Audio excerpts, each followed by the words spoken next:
Hello and welcome to my webinar, Maintaining Business Relationships at a Distance. My name's Fiona Duncan-Steer and I've been fully immersed in the world of networking for the past 15 years or so now, and in the events industry also. My background is sales and marketing. I used to work in an advertising agency for a couple of magazines. I also went on to launch my own business publication later on. What I focus on now really is running my two business networks, one which relates to property, the other a wide range of diverse businesses and industries.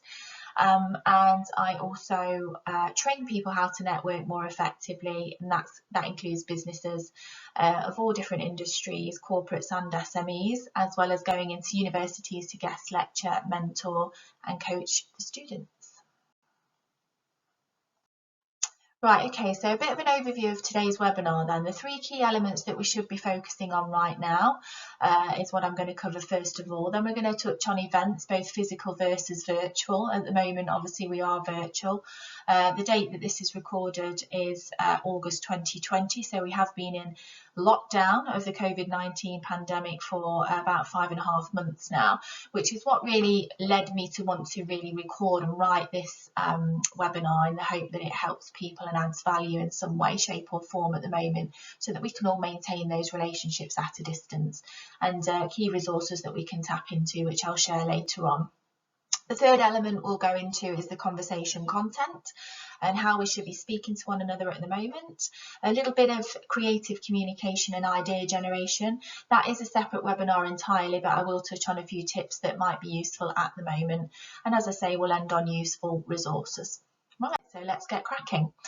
First thing that I wanted to do was to ask a question and put it out there. So who haven't you heard from recently, and how does that make you feel?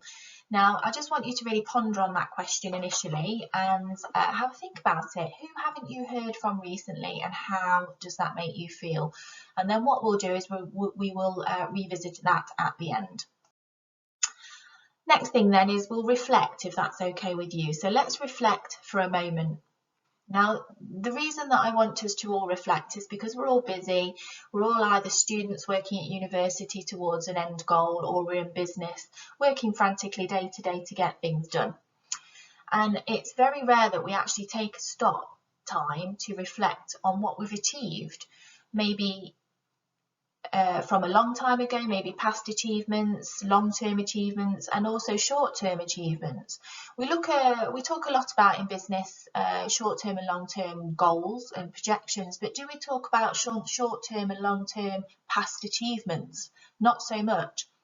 And I find that it's really important to focus on your past achievements in order to fuel future ones. It's a bit of a saying of mine, and actually a personal mantra. So I wanted you to all to reflect for a moment on what your past achievements are that you've achieved. What have you gone through to get to this point at the moment, whether it's in business or in your studies and education? If you're a business owner, the blood, sweat and tears that's gone into building your business, the sacrifices that you've made, the time and the energy that you've put into building your business, the time that you've spent cultivating relationships with people in order to convert them into clients. Relationship building is a long-term investment, and that's why networking is so important. And it's important to understand the end goal when you are networking, and the reason that you are doing it, and how you go about it. So all of these things really are a reflection for us at the moment, at the beginning of this webinar, to think about how you've got to this point right now, and all of the sacrifices and the energy and the efforts that you've put into getting to this point. Why am I asking you to reflect? Well, I'm asking you to reflect because I really want you to remind yourself of all of these past achievements, as I say, to be able to fuel your future goals. It's really important that if you are going to try and self-motivate yourself, in particular if you are self-employed or have a small team or don't have a boss to keep on at you and to keep motivating you, then it's really important to have to try and find ways in which you can tap into motivating yourself. Now, one of the ways in which I do it is I try to take time out for myself, go for walks. Self-care is very important for all of our mental health. And in which case then what that does is it makes me think, actually, yeah, I have achieved quite a lot, and I'm still able to achieve more. And even when you have those days where you get a bit of a brain block or you feel demotivated or uninspired, I always urge you to remember some of your past achievements and think about what you've overcome so far in the world, challenges, that kind of thing, whether it's both professionally or personally, in order to be able to push you forward to your next step. Now, are we going to let a global pandemic affect our relationships that we've spent so much time cultivating with people? Hopefully the answer is no. I'm going to just share with you a bit of a story of how and where I am so far with my experience from lockdown over the last 5-6 months. I run 2 business networks in the Nottinghamshire area for the East Midlands and further afield. My main business is called RSViP Business Network. We've been going for 12 years now, and much like what I've been talking about, I've worked very hard single-handedly to build this business up, made a lot of sacrifices, spent a lot of time cultivating individual business relationships with people. I have a database that I've built up of over 10,000 people nationally, and I can tell you that I've probably spoken to each and every one of those at some stage over the years. And I've connected and forged hundreds of thousands of business relationships by facilitating introductions with people as well, and seen some really great success stories, which is really rewarding for me, which is again why I love my job. Unfortunately, when the pandemic hit, it was a bit of a, okay, events industry has just stopped now, what do I do? After about 48 hours of having my head in my hands, panicking about the situation, thinking that's it, my career's over, what do I do now? I took a hold of myself, survival mode kicked in, and I thought, right, now is the time to adapt. So I'm not going to dwell on the adaptation side, but I just wanted to really share with you that all of us have been going through the similar thing.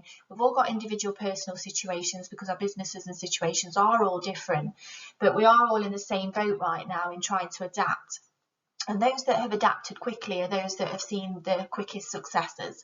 And also it's appreciated. So be it by your clients, if you have been able to adapt and offer alternative services in this time, then first of all, give yourself a pat on the back and congratulations for that. Just keep going.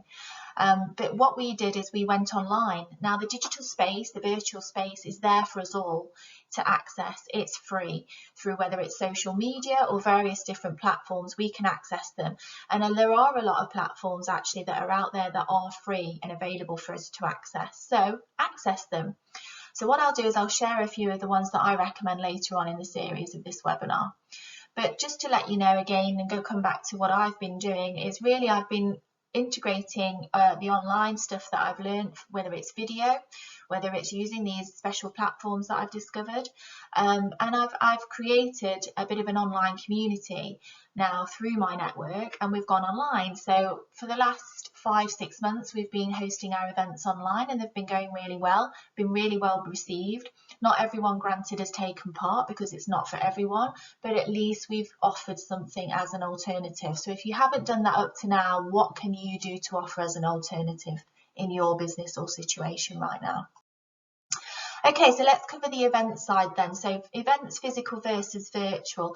Well, over the last few months, I've obviously been working a lot on the online forum, and I've noticed quite a lot of observations, I guess, of the differences between physical and online events. Having been in the physical online event world for the last 15 years, it's very different, and it's taken a long time for me to get used to, in the sense that actually, you know, I'm not used to going online for my events. It is the first time I've personally experienced it, but I've had to get used to it quickly. So whether you're experienced or not in this area, it doesn't really matter. The point is just to try and give it a go. So some of these funny observations that I've noticed here are just sort of a bit of a tongue-in-cheek, really, that with Zoom calls is the platform that I've been really using, but there are other alternatives like Microsoft Teams, for example, and other platforms that connect you online through video. You know, have you noticed we all wave at the end of calls? I don't know whether you've experienced that. We can sit and we can be more casual in our wear because we're not out and about. So we can go barefoot or wear trainers, for example, whereas normally we might have to dress up a little bit. We can use Zoom background, so it doesn't matter if we're sat in a messy office or room at home, because a lot of us are working from home right now, and that will transport us to anywhere in the world. So I've been in Hawaii, Brazil, I've been to Spain, all in the last week on Zoom calls, which is pretty fun. So you can use those Zoom backgrounds just to hide the reality, shall we say. You can turn your video off whenever you need to pause or take a break. You can mute people at the touch of a button. You can limit your time more efficiently. So if you've got the basic Zoom package, which is free, you are on a time limit. So you can be more efficient with your time. You can tie your Zoom calls in with, because you're at home, you can get your washing done, you can get practicals done at the same time as being online. And you'll also save some money, because you won't have to get in the car and pay for petrol, parking or bar tabs when you are having face-to-face meetings. It's all online. And then you can commentate as people talk and tap into the live chat facility. And you can comment and ask questions and that kind of thing. And as a joke, you can blame the internet connection went down when you get bored and you want to escape. So this is just based around an extension of an article I recently wrote of a bit of tongue-in-cheek differences between physical and virtual events. Now to get a bit more serious with the differences. So a few stats that are interesting that I found was that Zoom downloads increased by over 1,200% within the first week of lockdown, which I could not believe. Obviously Zoom are really doing it right now. Me personally, I prefer Zoom to any other platform in this sense, because I have tried Teams, I have tried a few others, and whilst they are good at what they do, I personally prefer Zoom. I find it more accessible. I find other platforms a little bit more difficult to be able to log on, and incompatible with certain things as well. If you have, say for example, a different type of computer, or you don't have the package, for example. So with Zoom, I think that is the easiest one and the most accessible one to use if you are looking at accessing webinars, running online events, or just chatting and having online meetings. A recent Twitter poll conducted by Jenny Holland PR, who's one of my clients, suggests that 75% of people are communicating by Zoom and 25% by Teams. Skype's actually fallen right to the bottom of the list now, interestingly, which used to be the #1 a few years ago, but obviously there are a few competitors that have launched since Skype and have taken over now. Recent Twitter poll as well, which I conducted, was I asked the question very simply: what's your preference in events, physical or virtual? And 100% people, interestingly, came back and still said they prefer 100% physical events over virtual. I do, however, predict that by the end of 2020, people will be quite used to the world of online networking, and I think that that will actually take a position in the market ongoing. It won't just be temporary, because I think people will become comfortable, as they are already, with online networking. They will want to get back to face-to-face networking as usual, but whilst the restrictions are in place, it's very difficult to do so. So I do think online and virtual networking will have its place and continue alongside the physical events, which is great, because that's what we're also going to be doing with our business model too. Okay, so what should we be focusing on right now then, going back to those 3 key elements? #1, we just need to stay in touch. So when we are at a distance, and don't forget the title of this webinar is Maintaining Relationships at a Distance. So if you have clients in another country, for example, and this isn't just based around the current pandemic that we're in now, this is just in general, how do we keep relationships at a distance? So we need to stay in touch with people is #1, and it's very simple and obvious and common sense, but you know, it's quite easy to lose touch with people as time goes so fast, as we always say. #2, we need to stay visible, keep our profile raised. And #3, we need to keep adding value to the people that are in our network, whether they're clients, partners, or just people that we know, our connections, our network. Okay, so expanding on that then, #1, to stay in touch. So #1 business relationship rule is to get to know the person behind the brand. And relationship building is all about people, the person behind the brand. Who is that person? What makes them click? Can you relate to them in some way and find some sort of commonality? Be a genuine person and a genuine connection to that person, and vice versa. And it is a networking cliche, but people buy people. We have all heard that saying before, and there's a reason why it's overused in this industry, because it's true. No one is you, and that is your USP. So that's why I don't really think that I have personal competitors. We all have people that do a similar thing to us in our industries at work and in business, and that can't be helped. We're never going to be able to change that. But what will make someone want to buy from you, other than somebody that does exactly the same as you or very similar down the road, what will make them come to you? Well, it's you at the end of the day, and that's worth remembering, especially when you're feeling a bit demotivated and you're thinking that maybe your industry is starting to get very heavily saturated. How can you stand out? Why would people come to you? Well, it's you. People buy people, remember. So it's all about building relationships with those people so that they want to buy from you and help you and support you. And then thirdly, communication. Just check in on your clients and contacts once in a while. It's really obvious, really simple stuff. Number 2, staying visible. So how do we stay visible? Well, keep your profile raised, change your work message. What worked before won't work now, and it's all about message right now. So using again the pandemic as an example, how do we keep our profile raised, especially if we're not really experienced in PR and we haven't got the budget to pay a PR company to do that for us? Well, again, it's simple. It's tapping into resources.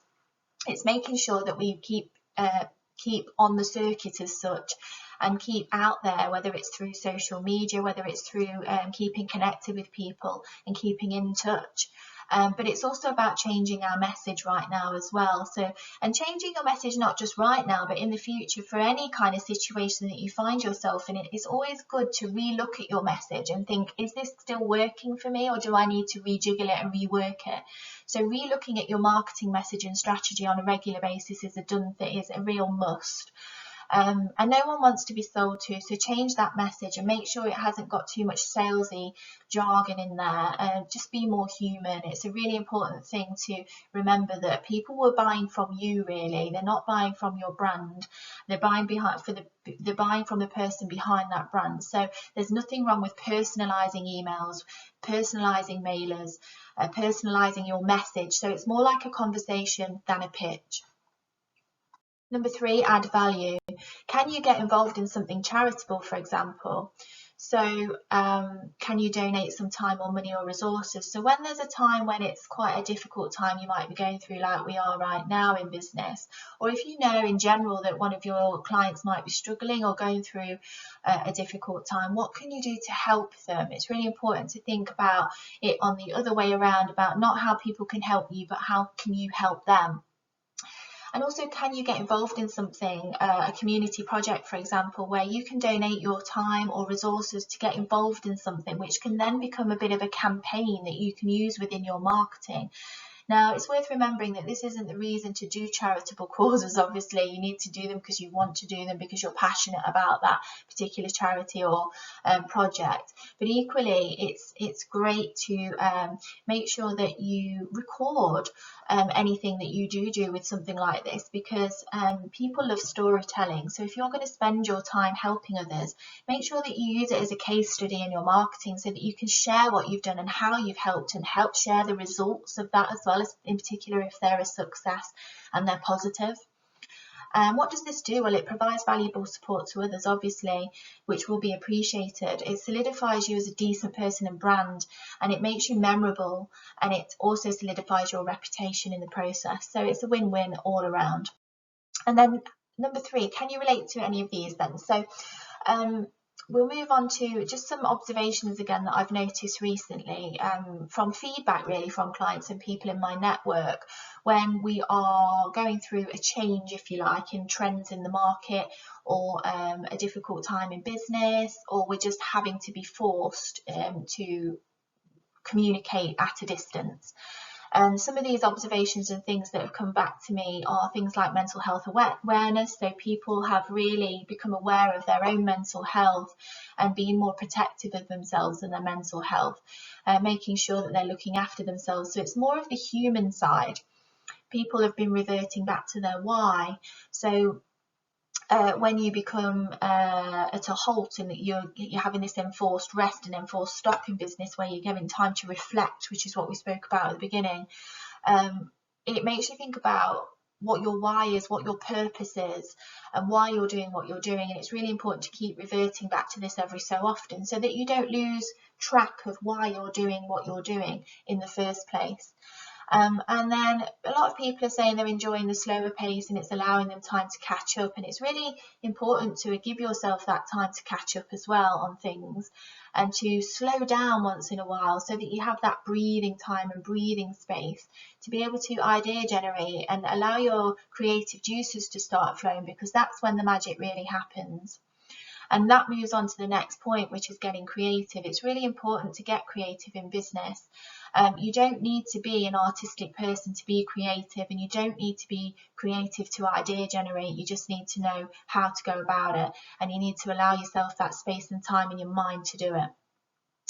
Get hands-on again and do things, the same sorts of things you did right at the beginning of your business or your education. So when you were grafting away, doing everything and wearing 17 hats before you grew and before you hired staff or teams to do things for you, before you diversified in business or allocated and delegated work, go back to the beginning and start getting hands-on again with your business. Start getting into the business operations side so that you don't lose track of that, because it's really easy to become detached of, again, how your business operates if you're not doing it regularly.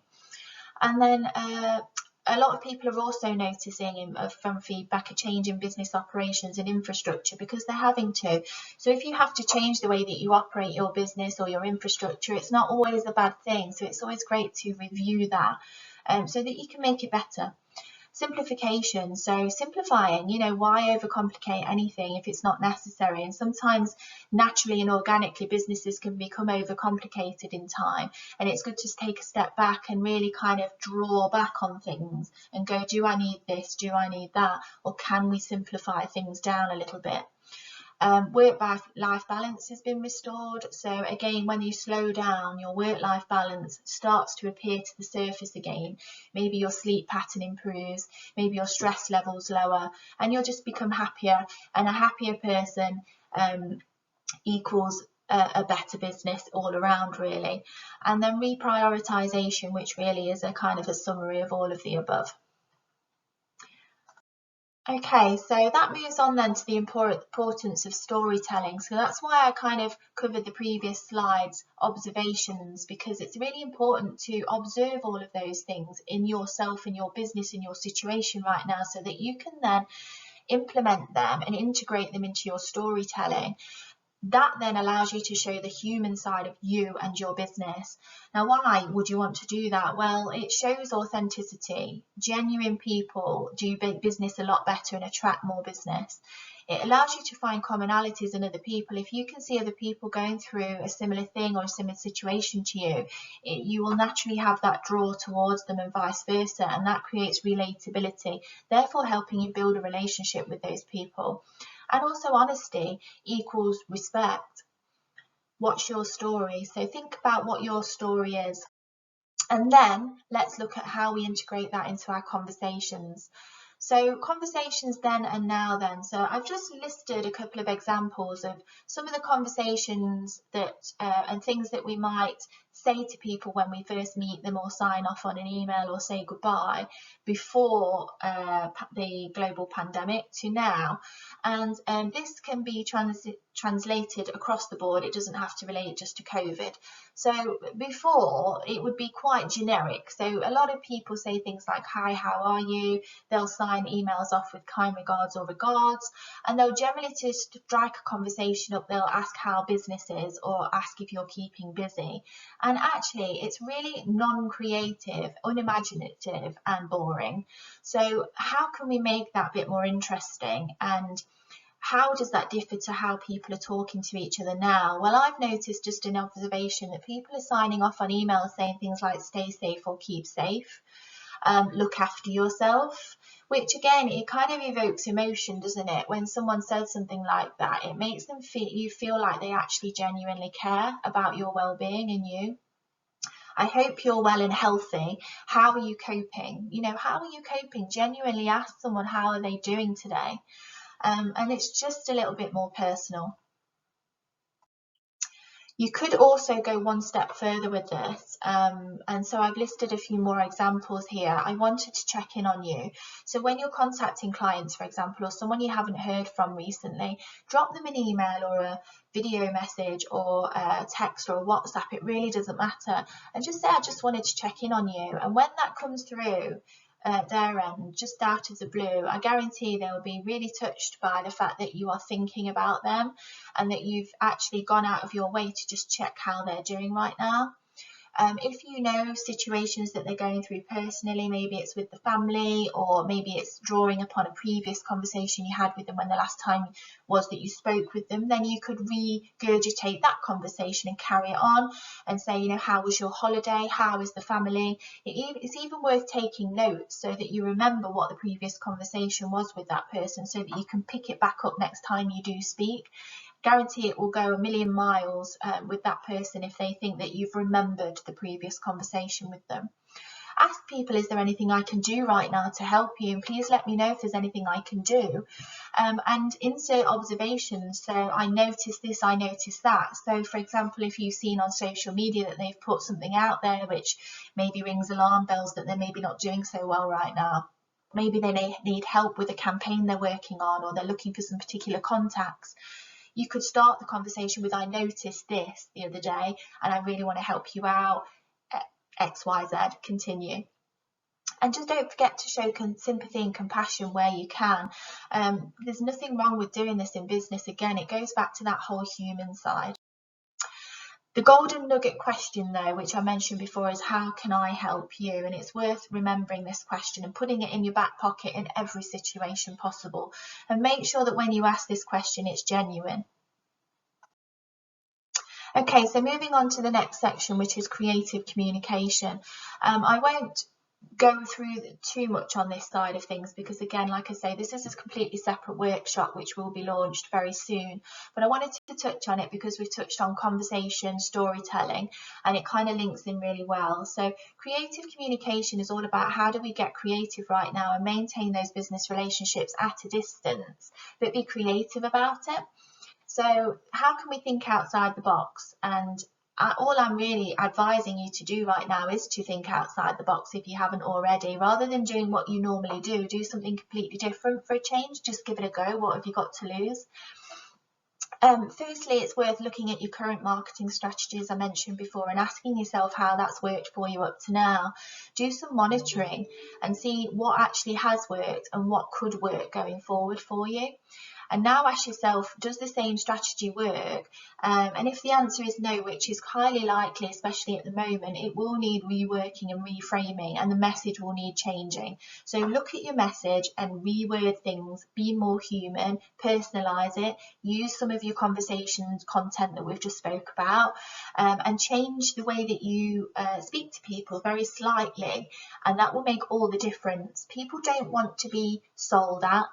I know, for example, that I'm getting a lot of still emails in my inbox from companies that I've obviously previously bought from in the past, who are still trying to sell at me, but they're not changing their message, and it's all very generic, it's not personalised, and they're not even acknowledging anything that we've been going through for the last 6 months, which is really quite strange. And it doesn't take much to change your message. So really kind of rework your strategy and your message right now. And that's, I can't stress that enough. It's really important to do that at this stage, and then the rest will fall into place a lot easier. And in order to help you with that, I would always say to revisit your own core values and the values of your company if you have them. Not all companies have values, but even as a self-employed one-man band, if you don't have company values, then maybe start writing some up. And figure out what your values are for your business and your brand, as well as yourself. Okay, so continuing with this subject, consider your audience and demographic. Who are your current customers and who's your perfect customer right now? What are their likes, their hobbies, their interests? Where are they located? Do they have families? What kinds of friends and people do they hang out with in the groups? Are they part of communities or organisations or clubs? And what's their age range? So it's about research at this point in terms of stats to be able to, if you're looking to promote a new project, for example, or venture, to find who your perfect customer is and where they hang out. And then look at what your offering is and how you can offer that to that person in the right way and offer them value right now. And then look at what it is that you have to offer them that can change their lives for the better, and remember your why and why you're offering them that, and put that into your message. Remember to prioritize that why in your message, because it's about how you can help them and what the end result is rather than what the product itself is. And then soften that message even further and personalize it and be more human. Show you actually care and be genuine. Okay, so just to give you a few creative communication examples then. So tangible stuff. Go back to the good old-fashioned post when you send something through the post. Obviously, we've gone virtual quite hugely at the moment, and actually it's not a bad thing, but there's nothing wrong with going back to the good old way of sending something through the post, like a gift or a card. Get creative again and think outside the box of what you could send someone, whether it's an existing customer to show them that you're thinking about them, or as part of a campaign that you want to run for advertising maybe a new venture or a new product or service that you've just launched. Or maybe it's just something that you want to send to somebody on your wish list that is a potential customer of yours that you're trying to attract attention of. So I've just put a few examples there, like sending a gift. It doesn't have to be too expensive. It just takes some thought. Create a campaign, as I mentioned. Will it be sensitive? Will it incorporate humour? You know, what's the message in that campaign? You could send people a video message. I recently, in the last year, have discovered a platform called Bonjoro, which is really useful, and it allows you to send video messages to people, record a short message and send it through email. And it's absolutely free to use, which is even better. Or good old-fashioned way is pick up the phone and give somebody a call. Social media is a given. Obviously, a lot of social media platforms are free to use unless you upgrade and use advertising through them. So keep using social media to communicate with each other at a distance as well, and to keep those relationships strengthened. So always make sure that you're following all of your clients and people in your network on social media, of course. That's number one. And then the next stage is to make sure you're engaging in them regularly. You do need to make sure that you set aside a time for social media, and make sure that you're quite strict with it, because it can take up a lot of time, and you want to make sure that you're efficient with the use of your time with social so that it doesn't overtake everything else that you need to do as well. But allocate that bit of time, maybe once a day, to do a few posts, to engage with a few people, to comment on people's posts, to share useful resources with them and bring them into your conversations where relevant. And then finally, email people, which is obviously a really basic one. Again, everybody's on email all the time, but keep the momentum going with email and drop people an email. And if you remember, we spoke about dropping people a message to say, I'm just checking in on you. Do that every so often, and have a list of people that you think, right, who haven't I spoken to recently? I'm going to just drop them an email and check in on them. Okay, so more examples continued. Create a video. Now, Bonjoro is obviously a useful platform that I have mentioned, but if you have the means to be able to create your own video and you have experience in that area, then do it. There are a lot of platforms you can access, like Descriptive Veed, spelled V-E-E-D, which will allow you to edit your own videos, and you can film them on your own phone. iPhone are great for this. And there are YouTube videos you can access and watch, which will give you step-by-step guides on how to film and edit your own video. There are also workshops out there that you can access in your local areas, no doubt, which often offer free workshops on how to do video. So keep your eyes out on those as well. And a lot of those obviously will be virtual at the moment. So do some self-development on that area, because video is huge now and will continue to grow. So learning how to create your own videos right now is a real great thing that you can be doing, and that's a great form of communication as well. Send out mailers as well through CRM systems. So I really personally like MailChimp for my mailers and newsletters, and I communicate through my network through MailChimp a lot. So what I would advise is look into different systems like this and find the one that suits you. There is one called Eye Contact as well, which is an American system, and various others. MailChimp for me is the one that works. It starts out again as a free platform, but depending on how big your database is and how many email addresses you input into it, it will then increase into tiers of price points. So have a look at that and then communicate with your network, start building your database and start communicating with them through personalized mailers. You could also set up dedicated groups on social media. It's something that I've done recently. Since lockdown, I've set up 2 LinkedIn groups, one for my members of my network, which is a closed group, and then one open group for anyone else that needs help and support right now. So could you be setting up any kind of groups on social media right now to bring your network together? Or going one step further, could you host your own online event or webinar? Whether you've done it before or not, it's a really great idea to start somewhere, even if you're a little bit nervous about it. Maybe log on to a few other people's webinars first and online events so you can see how they do it, get a few ideas, bit of inspiration, and then give it a go and do it yourself. So just to end on the creative communication examples then, so we've got here tea bags and biscuits. So that was just an idea I had of sending things through the post. So what tangible stuff could you send as a gift through the post? Tea bags and biscuits are quite a comforting thing. Could you send somebody a box of cupcakes or brownies? There are a lot of different companies out there that do personalised gifts as well. So planning ahead then, what's your strategy? So can you use this time to develop new products and services and self-develop? Well, yes, the answer is yes, we could be doing that.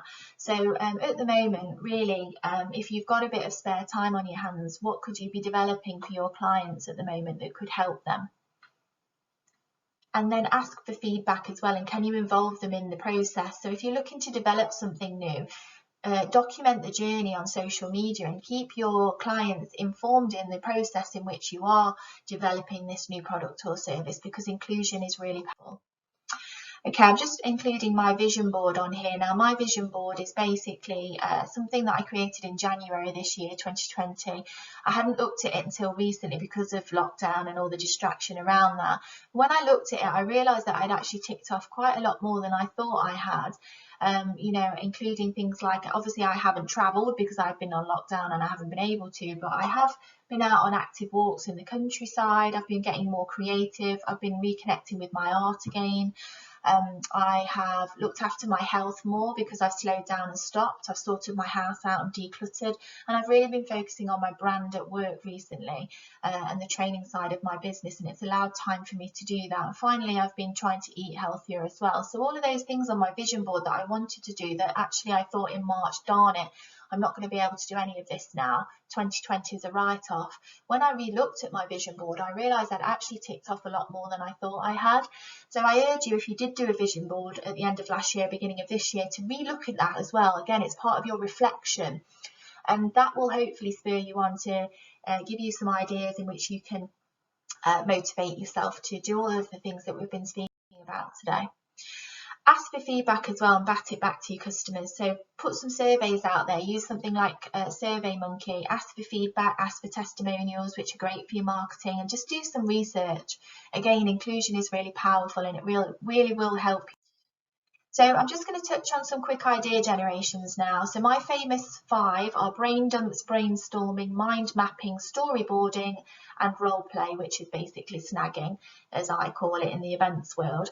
I'm not going to dwell on these too much because, again, it's a completely separate workshop and there's a lot to it. But when I'm talking about coming up with all these ideas for your content, for your storytelling, for your message, I wouldn't expect you to do all of this without going through some form of idea generation with some tools to be able to help you to do these things. So I'll give you a couple of tools for now. Brain dumping is where you will basically just get all of the ideas out of your head down onto paper. It's really as simple as that. So buy a new journal or a notebook to inspire you to do this, and take yourself away from your desk. Go somewhere quiet, go somewhere that's inspirational, go for a walk, sit on a bench, sit in your back garden in the sun, but take yourself away from your usual working environment and avoid distractions. It's usually best done when you're alone. Handwrite, don't type, so don't do it on a laptop. Get those creative juices flowing by physically getting all of these ideas out of your head and down through your arm, through your shoulder, through the pen and onto the paper. You'll be surprised how many ideas flow when you do it that way as opposed to doing it on a computer. And then keep a notepad and pen by your bed. I always do this because a lot of my ideas come at around 3 a.m. in the morning. So, and I always think I'll remember them the next day, and I never do. So always keep that by your bed as well is a good tip, and also jot ideas down on the go by keeping a little notepad and pen in your bag or in your inside pocket, so that if you do get inspired or an idea when you are out and about, you can quickly jot those ideas down and revisit them later. Mind mapping is also a great one. This is not one I created, but it's a super duper creatively colourful one. Your mind maps don't have to be anywhere near to this level. They can be simple spider graphs, as I call them, with the subject in the middle and then just tiers off with lots of different categories. So depending on what it is you're trying to idea generate, just start doing some brainstorming and then try to structure and categorise all those brain dumps that you've just done into a mind map. And again, I can cover this in a separate time and go into this a little bit more, but mind mapping is fantastic. There is a platform called MindMeister online, which is again free to use, which allows you to mind map online through your laptop computer. And this is what it generally looks like, a little bit more structured and organised. Walk their journey. So with idea generation as well, have a think about the customer's journey and how what they're going to experience. So with events, for example, it's obviously completely experiential, as are lots of businesses. So we want to offer our clients and our members or our guests at our events a fantastic experience, don't we? So what we need to do is turn it around, and whenever we're organising or planning anything, is walk the customer's journey and walk in their shoes from start to finish. So for example, when I'm planning an event, I then go through the snagging process of from the moment that I make contact with that person, to the communications that they receive, to the message that they're getting from me, to the platforms that I use in order to communicate those messages, to the content of the conversation and the message, to the service that I give whenever I am communicating with them or that they're attending an event, and then the post follow-up. So after the event, the message as well that I follow up with and the service that I follow up with them, and then great to end with some feedback from them as well. So always walk the customer's journey is a great other way of idea generating. So whenever you're trying to come up with a new idea or a plan for a product or a service, make sure that you do this at some stage in the process. Right, so that was a lot to take in a short space of time. So I just want to revisit the question now at the beginning, who haven't you heard from recently and how does that make you feel? And I think based on the content of what we spoke about recently now in this webinar, I think you understand and maybe realise why I've asked you this question. It's really just to get you thinking, because it's really important to think about your reaction and how it makes you feel when people haven't been in touch with you for a while, in particular if you've done a lot of work with them in the past, or they're your clients or suppliers. Maybe you've given them a lot of business, maybe you've got a really good relationship with them, but you just haven't heard from them in a few months. It makes you feel a bit rubbish sometimes, doesn't it, that you think, well, you know, they haven't bothered to check in on me, and you know, I've been going through a difficult time and I haven't heard from them. And that might not always be the case, but then what that will do is, if you reverse that, it'll make you realise and think, okay, well, if I haven't heard from them, but actually have I contacted them as well? Well, actually, no, I haven't. So it works both ways. So how does it make you feel when other people don't contact you and check in on you? Well, that's how you're making them feel if you don't check in on them either. So make sure that you check in on people every now and again. Use all of the tips that I've given you, and the tools and the techniques as well will help make that an easier transition. And I guarantee that that will help you maintain those all-important relationships that you've worked so hard to cultivate. Right, so I'm going to end with a little task and a mission should you choose to accept it, and it's my traffic light system that I've developed during lockdown, red, amber, green. Now the red represents your ex-clients and contacts that you haven't spoken to in a while. Amber represents your existing clients and contacts that you speak to regularly. And green are new contacts, or people that you want to speak to or have been meaning to contact, who maybe are on your wish list, so your potential ideal clients, perfect customers. And your mission, should you choose to accept it, is to actually designate a little bit of time each day from now to contact one person from each of these red, amber, green categories. So contact somebody from your red, somebody from your amber, and someone from your green on a daily basis. Now, I don't mind how you go about that, whether you want to email somebody from your red category, whether you want to send a video message to somebody from your amber category, and whether you want to send something through the post as a tangible gift to your green category. However which way you want to do it, but the best way to go about doing it is to just get started. And just to end on this then, how can I help you is the all-important question. Whenever you're doing anything with networking, in events, in your business, in conversation in general, whether it's both business and pleasure, that all-important golden nugget question to pull out of your pocket is, how can I help you? Thank you. Okay, so useful resources then, as I promised. They're all listed here. I haven't listed them all, but I've listed the ones that I guess are priority that I would recommend. So MindMeister, Bonjoro, Zoom, Smart Mockups, Canva, Vimeo, MailChimp, MemberVault and Discrete Feed. So feel free to do some research on any which way of those. Most of these are free to use in the beginning tier. And then there are a few creative gift examples here with website links as well, for if you are looking to do a tangible marketing campaign. And here are my contact details should you wish to contact me directly. To end, I have recently just launched a training hub as well and written my first ebook, which is a virtual ebook. So on my training hub, which is a virtual training hub. So you can download my free ebook, which is entitled Business Networking Online, 7 Steps to Success, which is out now and available to download. And so you can download that through my training hub link just there. Once you've downloaded it, there will be another offer for you to link and download another link for access to my free business networking checklist as well, which hopefully you should find quite useful when we do get back to an online networking physically face to face. Okay, thank you very much for tuning in, and good luck with all of your networking endeavours.